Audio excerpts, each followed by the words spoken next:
ನಾನಾಗಲೇ ಹೇಳಿದೆ ಕೆಲವೊಂದಷ್ಟು ಜನ ಅವ್ರನ್ನ ರಕ್ಷಣೆ ಮಾಡುವಂಥ ಕೆಲಸ ಮಾಡ್ತಿದ್ದಾರೆ ಅಂತ. ಈಗ ತಾನೇ ಮೊದಲನೇ ಸಾರಿ ಇವರ ರಿಯಾಕ್ಷನ್ ಏನಿತ್ತು ಅಂದರೆ ಇವರೆಲ್ಲರೂ ಗುಂಡಿಗೆ ಸಾಯಿಸ್ಬೇಕು ಅದು ಇದು ಅಂದರು. ಅದೇ ಎರಡನೇ ಸಾರಿ ನೀವು ಕೇಳಿದಾಗ ಅವ್ರು ಏನು ಹೇಳಿದ್ರು, ಅವ್ರಿಗೆ ಅರಿವಿಲ್ಲದೆ ಮುಗ್ದ್ರು ಅವರು ಆ ಚಂದ್ರ ಮತ್ತೆ ಆ ಚುಕ್ಕಿನ ನೋಡಿ ಅವರು ಅದನ್ನ ಕನ್ಫ್ಯೂಸ್ ಮಾಡ್ಕೊಂಡ್ರು. ಕಲಬುರಗಿಲಿ ಈ ರೀತಿಯಾದಂತ ಒಂದು ಸಪೋರ್ಟ್ ಮಾಡ್ತಾ ಹೋದ್ರೆ ನಾವು IAS IPS ಅವರಿಗೆ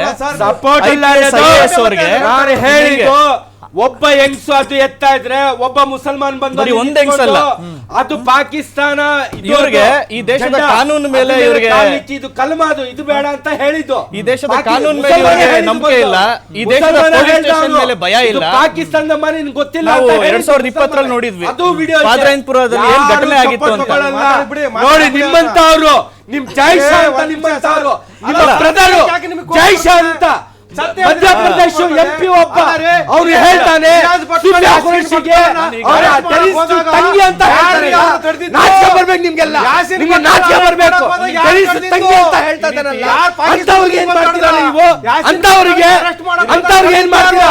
ಈಗ ನೆನ್ನೆ ಹೇಳಿರೋದು ಮಾತು ಅದು ನಿಮ್ಗೆ ಅರ್ಥ ಆಗಲ್ವಾ? ಅದು ನಿಮ್ಗೆ ಗೊತ್ತಿಲ್ವಾ? ಅರೆಸ್ಟ್ ಮಾಡಕ್ ಹೋದಾಗ ತಡೆದಿದ್ದಾರು ನೀವುಗಳೇ. ನಿಮ್ಮ ಗೌರ್ಮೆಂಟ್ ಯಾವ ಗೌರ್ಮೆಂಟ್ ಅಲ್ಲ ಅದು ಬಿಜೆಪಿ. ಸಂತೋಷ. ಈ ರೀತಿ ಗೋಲ್ ಪೋಸ್ಟ್ ಚೇಂಜ್ ಮಾಡೋದು ಬಿಡಬೇಕು. ನಾನು ಹೇಳ್ತಾ ಇದ್ದೆ ಅವ್ರು ಆಗ್ಲೇ ಅದನ್ನ ಜೈಶಾ ಅದು ಇದು ಅಂತ ಅವರು ಅದನ್ನ ಬೇರೆ ಮಾಡೋದು. ಇವ್ರಿಗೆ ಈ ದೇಶದ ಕಾನೂನು ಮೇಲೆ ಇವ್ರಿಗೆ ನಂಬಿಕೆ ಇಲ್ಲ. ಈ ದೇಶದ ಈ ದೇಶದ ಕಾನೂನು ಮೇಲೆ ಇವ್ರಿಗೆ ನಂಬಿಕೆ ಇಲ್ಲ, ಈ ದೇಶದ ಪೊಲೀಸ್ ಸ್ಟೇಷನ್ ಮೇಲೆ ಇವ್ರಿಗೆ ಭಯ ಇಲ್ಲ. ಈ ಪಾದ್ರಾಯನ್ಪುರದಲ್ಲಿ ಏನಾಯ್ತು?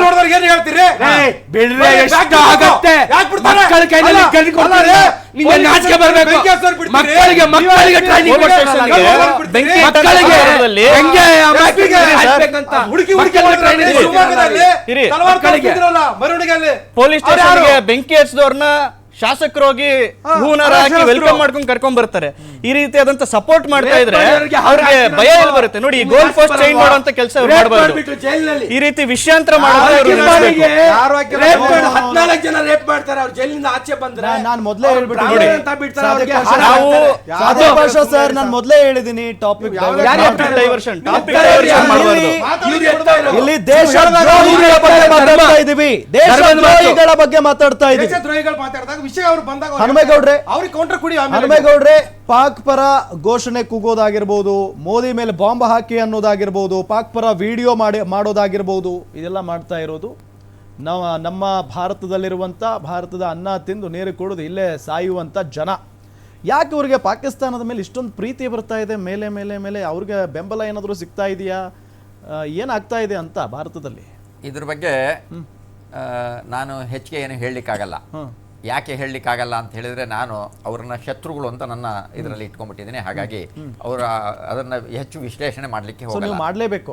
ಆದರೆ ಈ ಸಂದರ್ಭದಲ್ಲಿ ಪ್ರಮುಖವಾದಂಥ ವಿಚಾರದಲ್ಲಿ ಇವತ್ತೇನು ಪಾಕ್ ಪರ ಘೋಷಣೆ ಆಗ್ತಿದ್ದಾರೆ, ಮತ್ತೆ ಪಹಲ್ಗಾವ್ ಘಟನೆ ಅಂತ ಏನು ನೀವು ತಗೊಂಡು ಹೇಳಿ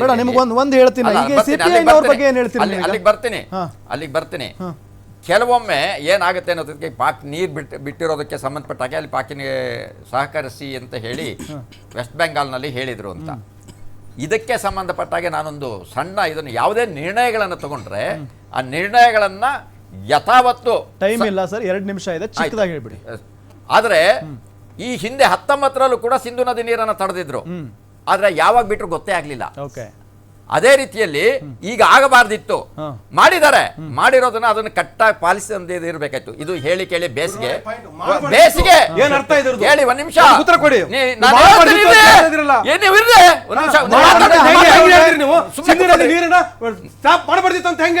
ಈಗ ಮಾಡಿದ್ದಾರೆ, ಯಾವ ಕಾರಣಕ್ಕೂ ಬಿಡಬಾರ್ದು. ಇಲ್ಲಿ 2 ಸಮಸ್ಯೆ ಇದೆ. ಬೇಸಿಗೆ, ಹಿಮ ಕರಗ್ತಾ ಇದೆ, ನೀರು ಬಂದು ಸೇರ್ತಾ ಇದೆ. ಇದೇ ಸಂದರ್ಭದಲ್ಲಿ ಮಳೆ ಬಂದ್ರೆ ಅವಾಗ ನೀವು ಬಿಡ್ತೀರಾ, ಇಟ್ಕೊಂತೀರಾ? ಅಂದ್ರೆ ಅದಕ್ಕೆ ನಾನು ಹೇಳೋದು, ಉಳಿದಂತ ರಾಜತಾಂತ್ರಿಕ ಇದೇನ್ ಮಾಡಿದ್ರಲ್ಲ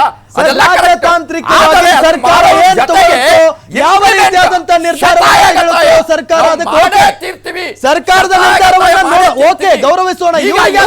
ಮಾನವೀಯತೆ ಬಂದ್ಬಿಡ್ತೀವಿ.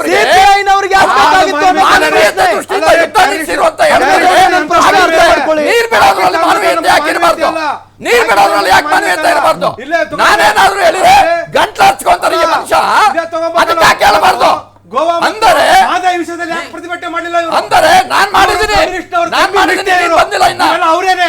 ಆದರೆ ನಿಷ್ಠೆಯನ್ನೋರು ಇವರೆಲ್ಲ. ನಾನು ಹೇಳುವುದು ಇವರೆಲ್ಲ ಇಷ್ಟೇ. ಕಮ್ಮಿ ನಿಷ್ಠೆ ಇರೋರೇನೆ. ನಾವು ದೇಶಭಕ್ತಿಗೆ ಮಹದಾಯಿ ವಿಷಯದಲ್ಲಿ ಒಂದ್ಸಲ ಯಾಕೆ ಮಾಡ್ಲಿಲ್ಲ? ಸ್ಥಿತಾನ ಆದ್ಮೇಲೆ ಮಹದಾಯಿ ವಿಷಯದಲ್ಲಿ ಯಾವ ಯಾಕೆ ಮಾಡ್ಲಿಲ್ಲ? ಕಾರಣಕ್ಕೂ ರಾಜಿ ಆಗೋ ಸಿದ್ದು ಸಾಧ್ಯತೆ ಯಾಕೆ ಇರಬಾರ್ದು. ಮಾಡ್ಲಿಲ್ಲ? ನನ್ನ ಜೀವನದಲ್ಲಿ ನಾನು ಹಾಗೆ ಇದ್ದೀನಿ. Okay.